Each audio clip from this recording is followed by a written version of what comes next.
All right, everyone, get ready because today we are diving deep into forbidden love. Ooh, yes. This Star Global series is everywhere right now, and there's a good reason why. Yeah. It's just so much more than a typical royal romance gone wrong. Mm-hmm. We're talking like forbidden affairs, Right. political intrigue, a village that's about ready to revolt, Oh, yeah. and, a secret keeper who is absolutely not loyal at all. I know. What's really fascinating about Forbidden Love is how it takes all these classic tropes, Yeah. you know, Yeah, like love triangles, power struggles, Yeah. village gossip, yep, and it just flips them all on their head. right. Like you think you know what's going to happen next, Totally. but then all of a sudden, bam, the writers hit you with a twist. It's Yeah. like, whoa, where'd that come from? Yeah, I know. And it's like, we all know the basic setup, right? Mm-hmm. So we've got Princess Amara kind of trapped in this life of duty, wanting something more. No. And then there's Pastor Ezekiel, who's wrestling with his faith and this passion he has. And then, of course, like, looming over it all is the king, who desperately wants to keep control over everything. Of course. Not just like his family, but the entire village. Yes. And you know what I think is really interesting? What's that? Is the setting of this show. Oh, yeah. It's not just some typical kingdom. Right. This village feels like it's its own character Oh, totally. with its own unique traditions and secrets and all this resentment Yeah. that's kind of bubbling under the surface. Yeah, and let's not forget Mama Zola, Oh, Mama Zola. the village healer. She's like in the middle of everything. Yes. Everybody tells her all their secrets, but, she's got her own plans. Oh, for sure. I mean, come on. Who plans a whole forbidden love affair just to get something they want? You know who? Mama Zola. Mama Zola. That's who. That's who. Her character is so brilliant because she really shows both sides. You know, the tradition, but also the manipulation. Right. She's respected. People look up to her. Yeah. But she uses that to get what she wants. And that makes it even worse when everything starts to fall apart. Okay, so let's get into Act 5, the Secret Keeper's betrayal. Yes. So we knew about the affair between Amara and Ezekiel, Right. but this is where we see Mama Zola for who she really is. It's not just that she set up all their secret meetings. Right. She's been using the affair to get what she wants from the king. Oh, yeah. It's almost like Shakespeare. The way trust and betrayal are just all mixed up together. Yeah. And what's interesting is that Mama Zola's downfall is because of her own pride. Mm-hmm. She gets called out at this big village celebration. Oh, yeah. And she panics. Yeah. And she decides to tell everyone the king's secrets. Ooh, that's a hold my beer moment for sure. It really is. The village is already a mess. Right. And then Mama Zola just drops this huge bomb about the king's secret deals with the other kingdoms. It's like she threw a grenade into a fire.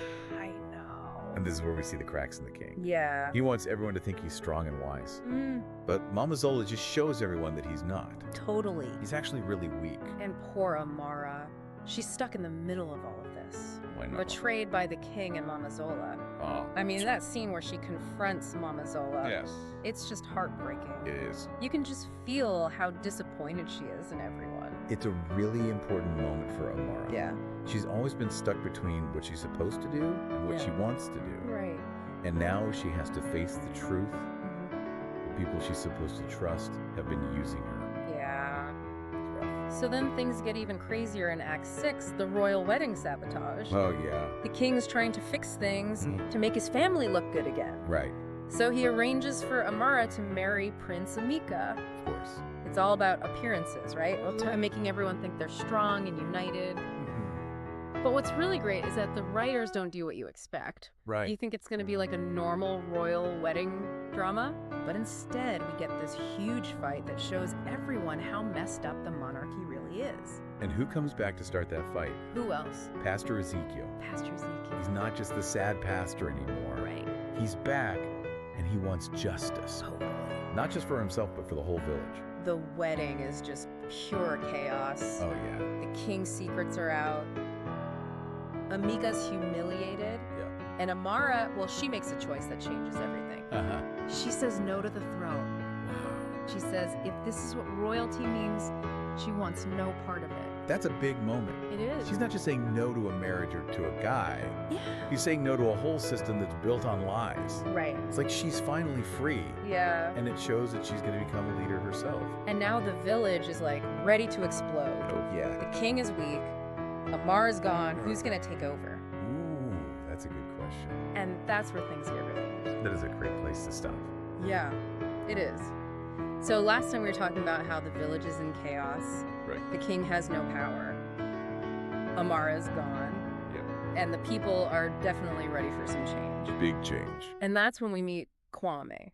Oh, yes, This Kwame. charismatic farmer who's been, like, stirring things up this whole time. He's interesting. Yeah, he's not just some power-hungry villain. No, bad at all. He really seems to care about the village and the people who live there. Uh-huh. He sees all the unfair things the monarchy has done. Right. And he wants to fight for a better future for everyone. He's like a folk hero.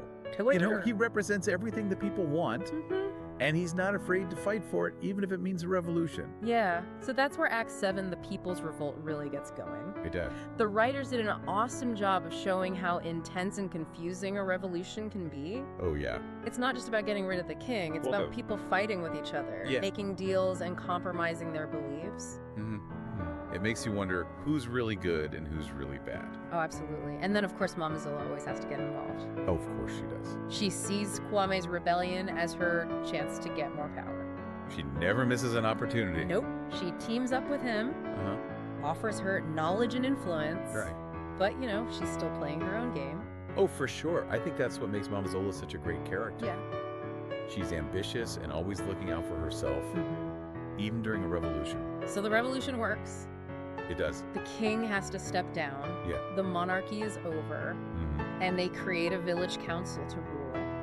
Makes sense. But, you know, creating a new government is really hard. Oh, yeah. Especially after something as crazy as a revolution. Right. Act 7 does a good job of showing all the problems they face. It really does. All these different groups pop up, Uh-huh. each one with their own idea of how the village should be run. Right. There's fighting disagreements and times when it feels like it's all gonna fail. It's a mess. And then we see something really surprising. What's that? Pastor Ezekiel becomes Kwame's advisor. Oh, wow. Yeah, I know. He was banished, then he came back and exposed the king, Right. and now he's helping the new leader. It's a big change. It is. I mean, he caused so much trouble with his affair with Amara. Right. Would people actually trust him? Well, I think it was a risk for Kwame to bring him on. Yeah. But it shows he's smart and maybe even kinder. How so? I think Kwame sees something in Ezekiel. Okay. He understands the village, Yeah. both the religious stuff and the politics. And I think after everything that's happened, Ezekiel wants to do something good. So he's finally being the kind of leader he was supposed to be as a pastor. Yes, exactly. It's good to see him change and try to help people. It sets the stage for Act 8, redemption and unity. Oh, yeah. That's where the village starts to heal and rebuild. Okay. And it all begins with Kwame finding Amara. Really? So Yeah. he went and found her. Mm-hmm. She walked away from everything. She did, What's she been doing this whole time? living a simple life. I was going to say, I bet she's been plotting revenge. Building an army to take back the throne? No, she's been away from all the craziness. So Kwame finds her. Yes. Yeah. And she's not angry. Wow. She's actually willing to help. Really? But there's a catch. Okay. I bet she's not just going to come back without any conditions. Exactly. She says things have to change. Makes sense. She wants the government to be honest and fair. That's so Amara. It is. It's She's not going to be part of a broken system. not anymore. She's learned from what happened, Yeah. and now she's using her power to make real change. I love that the writers gave her the strength to shape the future of the village. It's a great way to change the typical damsel in distress story. Totally. Amara doesn't need to be rescued. She's the one with the plan. Uh-huh. She's the one who can fix everything. So how does everyone react when she comes back? It's a powerful moment. I bet. She gives this amazing speech. Oh. She talks about her own mistakes, how she was blinded by love and got caught up in all the secrets. Right.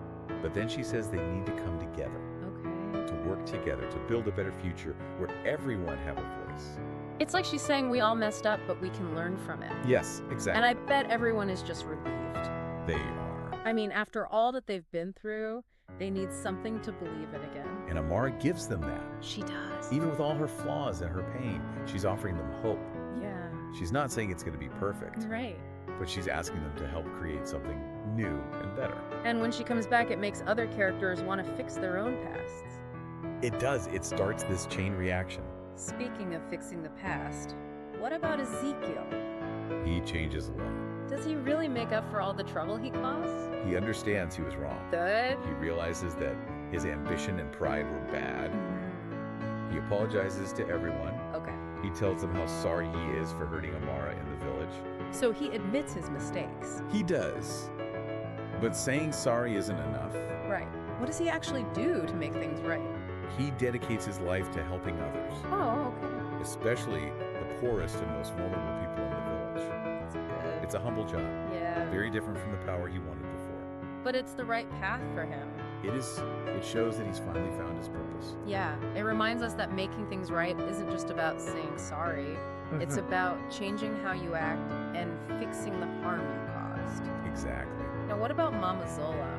Ooh, Mama Zola. She's been manipulating everyone for so long. I know. Does she finally get what she deserves? Well, Mama Zola's story is interesting. How so? The king's gone and Amara's back in charge. Okay. So Mama Zola has lost all her power. Makes sense. Everyone knows her secrets and she can't really do anything. So what happens to her? Is she banished? Yeah, we're thrown in prison. Maybe publicly shamed? She deserves something bad, right? It's interesting the writers decided to do something different. What do you mean? Amara gives her a chance to redeem herself. Really? After everything she did? Mhm. That's really kind of Amara.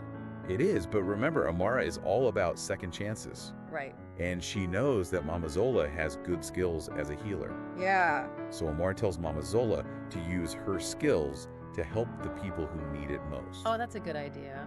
It is. It stops Mama Zola from manipulating people. Uh-huh.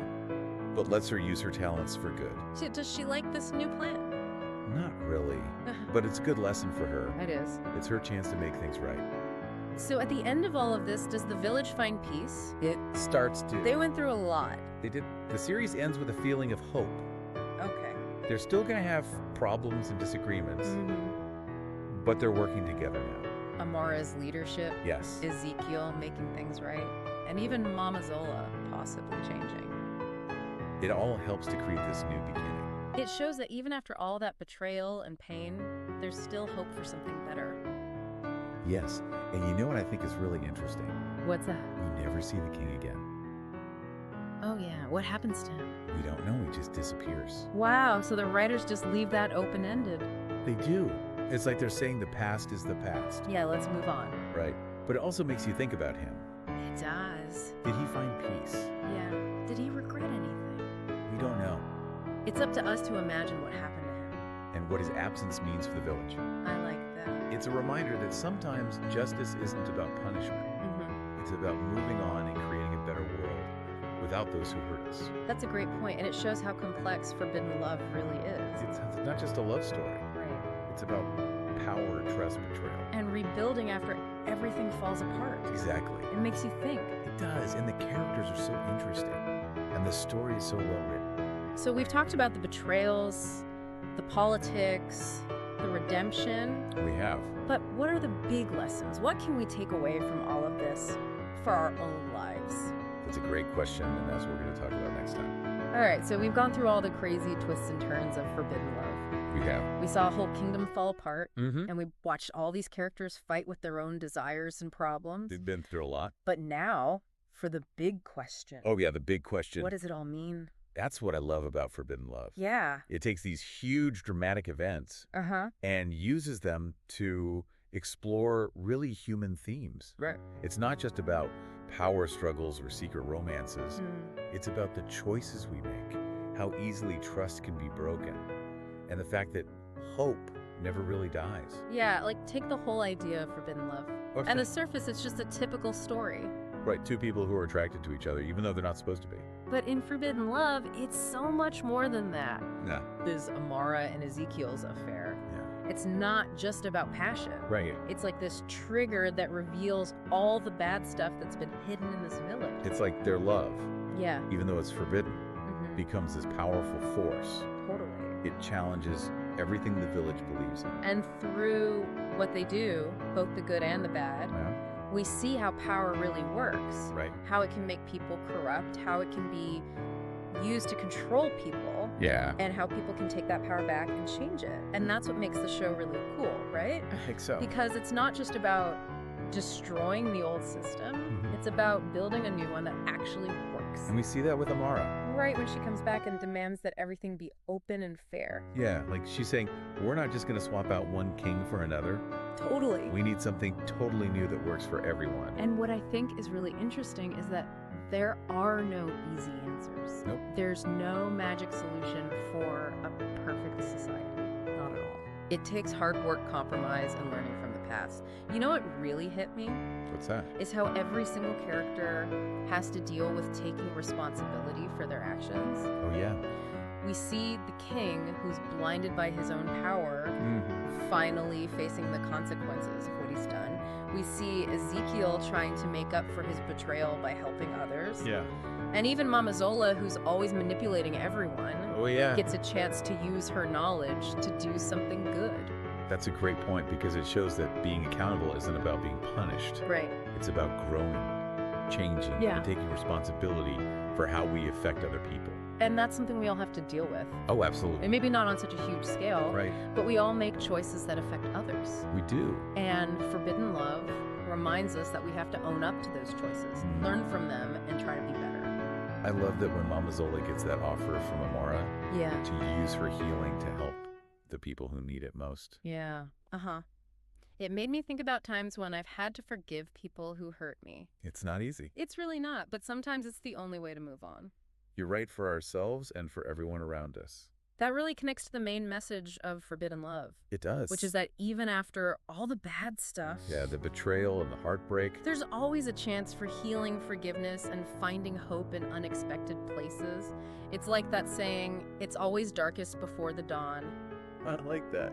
And forbidden love definitely takes us to some dark places. It does. But in the end, it gives us this feeling of hope. Mm-hmm. Like a belief that even broken systems can be fixed and even people who've made mistakes can be redeemed. I think that's a message we all need to hear right now. Totally, especially when the world feels so divided and uncertain. Forbidden love shows us that we have the power to change things, to bring people together, and to choose hope instead of giving up. So if you want a show that's exciting, makes you think, and leaves you feeling hopeful, Then you need to watch Forbidden Love. it's a story that's both classic and relevant. Mm-hmm. And I think we'll be talking about it for a long time. I agree. It makes us look at ourselves and our own beliefs about power, responsibility, and the choices we make. And it reminds us that even in the hardest situations, there's always the chance for growth, forgiveness, and a brighter future. Well, that's it for our deep dive into Forbidden Love. That was a good one. Thanks for joining us on this journey of betrayal, redemption, and hope. I'm glad we could do this. We'll be back soon with another deep dive into something new and exciting. I'm looking forward to it. But until then, keep exploring, keep asking questions, and keep believing in the power of stories to change the world.